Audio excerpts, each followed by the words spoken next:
Hi friends, ಎಲ್ರಿಗೂ ನಮಸ್ಕಾರ. ಇವತ್ತು ನಾನು ಸ್ಪೆಷಲ್ ಆ್ಯಂಡ್ ಸೂಪರ್ ಪಲಾವ್ ರೆಸಿಪಿನ ನಿಮ್ಮ ಮುಂದೆ ಶೇರ್ ಮಾಡ್ತಾ ಇದ್ದೀನಿ. ಅದೇ ಪನ್ನೀರ್ ಪಲಾವು. ಟೇಸ್ಟ್ ಅಂತೂ ತುಂಬ ಚೆನ್ನಾಗಿರುತ್ತೆ, ಮಾಡೋದು ಕೂಡ ತುಂಬ ಈಸಿ. ಡಿಫ್ರೆಂಟಾಗಿ ಡಿಫ್ರೆಂಟ್ ಟೇಸ್ಟ್ ಕೊಡುವಂತಹ ಒಂದು ಪನ್ನೀರ್ ಪಲಾವ್ ರೆಸಿಪಿನ ನಿಮ್ಮ ಮುಂದೆ ಶೇರ್ ಮಾಡ್ತಾ ಇದ್ದೀನಿ. ಅದಕ್ಕೂ ಮುಂಚೆ ಯಾರೆಲ್ಲ ನನ್ನ ಚಾನಲ್ಗೆ ಸಬ್ಸ್ಕ್ರೈಬ್ ಆಗದೆ ಫಸ್ಟ್ ಟೈಮ್ ವಿಡಿಯೋ ನೋಡ್ತಾ ಇದ್ದೀರಾ, ದಯವಿಟ್ಟು ಸಬ್ಸ್ಕ್ರೈಬ್ ಆಗಿ ಸಪೋರ್ಟ್ ಮಾಡಿ ಅಂತ ಹೇಳ್ತಾ ಪಕ್ಕದಲ್ಲೇ ಇರುವಂಥ ಬೆಲ್ ಐಕನ್ನ ಕ್ಲಿಕ್ ಮಾಡಿ ಅಂತ ಹೇಳ್ತಾ ಈ ರೆಸಿಪಿನ ಸ್ಟಾರ್ಟ್ ಮಾಡೋಣ ಬನ್ನಿ. ಮೊದಲಿಗೆ ನಾನಿಲ್ಲಿ ಪನ್ನೀರನ್ನ ತಗೊಂಡು ಅದನ್ನು ಈ ರೀತಿ ಕಟ್ ಮಾಡಿಕೊಂಡು ಸ್ವಲ್ಪ ಅರಿಶಿನ ಮತ್ತು ಉಪ್ಪನ್ನು ಬೆರೆಸಿಟ್ಕೊಂಡಿದ್ದೀನಿ. ನೋಡಿ, ಈ ರೀತಿ ಇದಕ್ಕೆ ಸ್ವಲ್ಪ ಎಣ್ಣೆನ ಹಾಕಿ ಫಸ್ಟು ಫ್ರೈ ಮಾಡ್ಕೋತಾ ಇದ್ದೀನಿ. ನೋಡಿ, ಈ ರೀತಿ ಫ್ರೈ ಮಾಡ್ಕೋಬೇಕು. ಈ ರೀತಿ ಫ್ರೈ ಮಾಡ್ಕೊಳ್ಳೋದ್ರಿಂದ ಪನ್ನೀರು ನಮಗೆ ತಿನ್ನಬೇಕಾದ್ರೆ ಹಸಿ ಹಸಿ ಅನಿಸಲ್ಲ.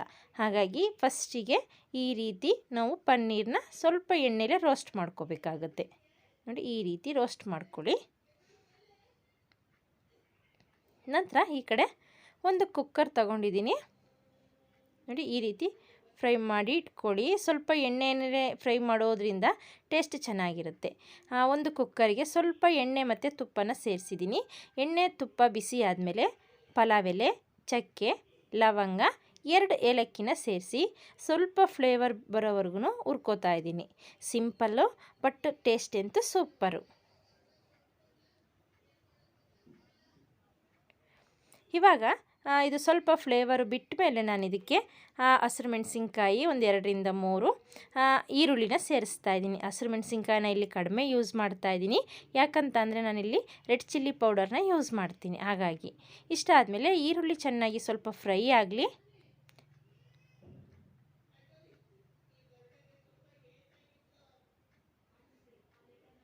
ನೋಡಿ, ಈ ರೀತಿ ಫ್ರೈ ಮಾಡ್ಕೊಳ್ಳಿ.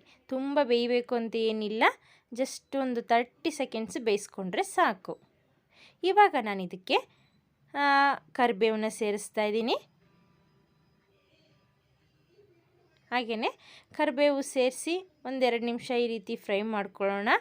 ಈ ರೀತಿ ಫ್ರೈ ಮಾಡ್ಕೊಂಡಾದಮೇಲೆ ನಾನು ಇದಕ್ಕೆ ಆಪ್ಷನ್ನು, ಇಲ್ಲಿ ವೆಜಿಟೇಬಲ್ನ ನೀವು ಬಳಸಿ, ಬಟ್ ಬಳಸ್ತಾನೆ ಇರಿ. ಬಟ್ ಏನು ಬಳಸಿದ್ರೂ ಸಿಂಪಲ್ಲಾಗಿ ಬಳಸಿ. ಇದು ಪನ್ನೀರ್ ಪಲಾವ್ ಆಗಿರೋದ್ರಿಂದ ಅಷ್ಟಾಗಿ ಮತ್ತು ಹೆಚ್ಚಾಗಿ ತರಕಾರಿ ಅವಶ್ಯಕತೆ ಇರೋದಿಲ್ಲ. ಆದ್ರೂ ಸಹ ನಾನು ಸ್ವಲ್ಪ ಕ್ಯಾರೆಟು, ಸ್ವಲ್ಪ ಬೀನ್ಸು, ಹಾಗೆಯೇ ಹಸಿ ಬಟಾಣಿನ ಸೇರಿಸ್ತಾ ಇದ್ದೀನಿ. ಇಷ್ಟನ್ನು ಹಾಕಿ ನೀಟಾಗಿ ಮಿಕ್ಸ್ ಮಾಡಿಕೊಂಡು ಫ್ರೈ ಮಾಡ್ಕೊಳ್ಳಿ. ಇದು ಎಣ್ಣೆಲೇ ಫ್ರೈ ಮಾಡ್ಕೊಳ್ಳೋದ್ರಿಂದ ಟೇಸ್ಟ್ ಸಹ ಚೆನ್ನಾಗಿರುತ್ತೆ. ನೋಡಿ, ಈ ರೀತಿ ಫ್ರೈ ಆದಮೇಲೆ ನಾನು ಇದಕ್ಕೆ, ನೀವು ಇಲ್ಲಿ ಬೇಕು ಅಂದರೆ ಸ್ವಲ್ಪ ಶುಂಠಿ ಬೆಳ್ಳುಳ್ಳಿ ಪೇಸ್ಟ್ನೂ ಆ್ಯಡ್ ಮಾಡ್ಕೋಬೋದು. ಇದು ನೋಡಿ, ಇವಾಗ ನಾನು ಉಪ್ಪು ಸೇರಿಸ್ತಾ ಇದ್ದೀನಿ. ಇಷ್ಟ ಇದ್ದವ್ರು ಅಷ್ಟೇ ಸೇರಿಸ್ಕೊಳ್ಳಿ ಶುಂಠಿ ಬೆಳ್ಳುಳ್ಳಿ ಪೇಸ್ಟ್ನ. ಯೂಶ್ವಲಿ ಪಲಾವ್ ಅಂದ್ರೇ ಶುಂಠಿ ಬೆಳ್ಳುಳ್ಳಿ ಪೇಸ್ಟ್ನ ಸೇರಿಸ್ತೀವಿ, ಬಟ್ ನಾನಿಲ್ಲಿ ಪನ್ನೀರ್ ಪಲಾವ್ ಆಗಿರೋದ್ರಿಂದ ಶುಂಠಿ ಬೆಳ್ಳುಳ್ಳಿ ಪೇಸ್ಟ್ನ ಸೇರಿಸ್ತಾ ಇಲ್ಲ. ಇಷ್ಟು ಆದಮೇಲೆ ನಾನು ಇದಕ್ಕೆ ಸ್ವಲ್ಪ ಒಂದು ಟೊಮೊಟೊನ ಸೇರಿಸ್ತಾ ಇದ್ದೀನಿ, ಅರ್ಧ ಅಥವಾ 1. ನೀವು ಟೊಮೊಟೊ ಇಷ್ಟ ಇಲ್ಲ ಅಂದವರು ಪಲಾವ್ ಆದಮೇಲೆ ಒಂದು ಅರ್ಧ ಲೆಮನ್ನ ಸೇರಿಸ್ಕೋಬೋದು. ನೋಡಿ, ಟೊಮೊಟೊ ಸ್ವಲ್ಪ ಫ್ರೈ ಆಗಲಿ.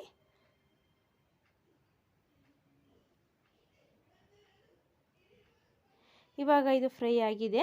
ನಾನು ಇದಕ್ಕೆ ಕೆಲವೊಂದು ಮಸಾಲ ಪೌಡರ್ಗಳನ್ನ ಸೇರಿಸ್ತಾ ಹೋಗ್ತೀನಿ. ಅಚ್ಚ ಖಾರದ ಪುಡಿ, ಹಾಗೆಯೇ ಒಂದು ಅರ್ಧ ಟೇಬಲ್ ಸ್ಪೂನು ಧನಿಯಾ ಪೌಡರ್ನ ಸೇರಿಸ್ತಾ ಇದ್ದೀನಿ. ಧನಿಯಾ ಪೌಡರು ಇಷ್ಟನ್ನು ಸೇರಿಸಿ ಒಗ್ಗರಣೆಲೇ ಈ ರೀತಿ ಫ್ರೈ ಮಾಡ್ಕೊಳ್ಳಿ. ನೀರು ಹಾಕೋಕ್ಕಿಂತ ಮುಂಚೆನೇ ನಾವು ಈ ರೀತಿ ಖಾರ, ಧನಿಯಾ ಪೌಡರ್ನೆಲ್ಲ ಸೇರಿಸೋದ್ರಿಂದ ಈ ಘಾಟಿನಂಶ ಏನಿದೆಯೋ ಇರೋದಿಲ್ಲ. ನಂತರ ಇದಕ್ಕೆ ನಾನು ಸ್ವಲ್ಪ ಬಿರಿಯಾನಿ ಮಸಾಲ ಪೌಡರ್ನ ಸೇರಿಸ್ತಾ ಇದ್ದೀನಿ. ಇದು ಸಹ ಆಪ್ಷನ್ನು.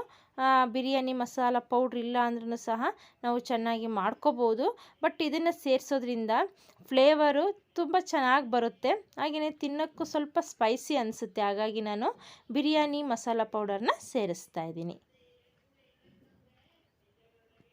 ನೋಡಿ, ಇಷ್ಟನ್ನು ಹಾಕಿ ನೀಟಾಗಿ ಒಂದು 2 ಸೆಕೆಂಡು ಮಿಕ್ಸ್ ಮಾಡಿಕೊಂಡು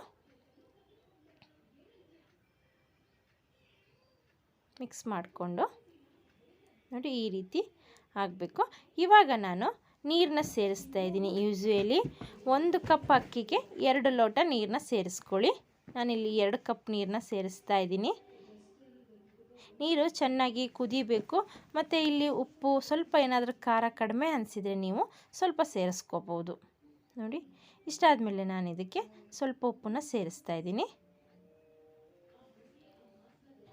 ಇವಾಗ ಇದಕ್ಕೆ ತೊಳೆದು ಒಂದು 5 ನಿಮಿಷ ನೆನೆಸಿಟ್ಕೊಂಡಿರುವಂತಹ ಸೋನಾ ಮಸೂರಿ ಅಕ್ಕಿನ ಸೇರಿಸ್ತಾ ಇದ್ದೀನಿ. ನಿಮ್ಮ ಆಪ್ಷನ್ನು ಅಕ್ಕಿ ಯಾವುದಾದ್ರೂ ಸೇರಿಸ್ಕೊಳ್ಳಿ. ಇವಾಗ ನೀಟಾಗಿ ಮಿಕ್ಸ್ ಆಗಿ ಒಂದು ಕುದಿ ಬೆಂದ ಮೇಲೆ ಅಥವಾ ಒಂದು ಕುದಿ ಬರಲಿ, ತಕ್ಷಣಕ್ಕೆ ನಾವು ಮುಚ್ಚೋದು ಬೇಡ. ಹಾಗೆಯೇ ನಾವು ಈ ಕಡೆ ಪನ್ನೀರನ್ನ ಏನು ರೋಸ್ಟ್ ಮಾಡಿ ಇಟ್ಕೊಂಡಿರ್ತೀವಲ್ಲ ಅದನ್ನು ಇವಾಗ ಸೇರಿಸ್ಬೇಕಾಗುತ್ತೆ. ನಾವು ಮೊದಲೇ ಪನ್ನೀರ್ ಸೇರಿಸ್ಬಿಟ್ರೆ ಬೇಗ ಇದಾಗೋಗ್ಬಿಡ್ತವೆ, ಪನ್ನೀರ್ ಕದಲಿ ಹೋಗ್ಬಿಡ್ತವೆ. ಹಾಗಾಗಿ ನೋಡಿ, ಈ ರೀತಿ ಅಕ್ಕಿನೆಲ್ಲ ಹಾಕಿ ಕೊನೆ ಮೂಮೆಂಟಲ್ಲಿ ನಾವು ಕುಕ್ಕರ್ನ ಮುಚ್ಚುತ್ತೀವಲ್ಲ, ಆ ಮೂಮೆಂಟಲ್ಲಿ ನಾವು ಪನ್ನೀರನ್ನ ಸೇರಿಸೋಣ. ಇವಾಗ ಪನ್ನೀರನ್ನ ಸೇರಿಸಿ ನೀಟಾಗಿ ಮಿಕ್ಸ್ ಮಾಡಿ 2 ವಿಸಲ್ ಅಥವಾ 3 ವಿಸಲ್ ಕೂಗಿಸ್ಕೊಳ್ಳೋಣ. 3 ವಿಸಲ್ ಆಗಿದೆ.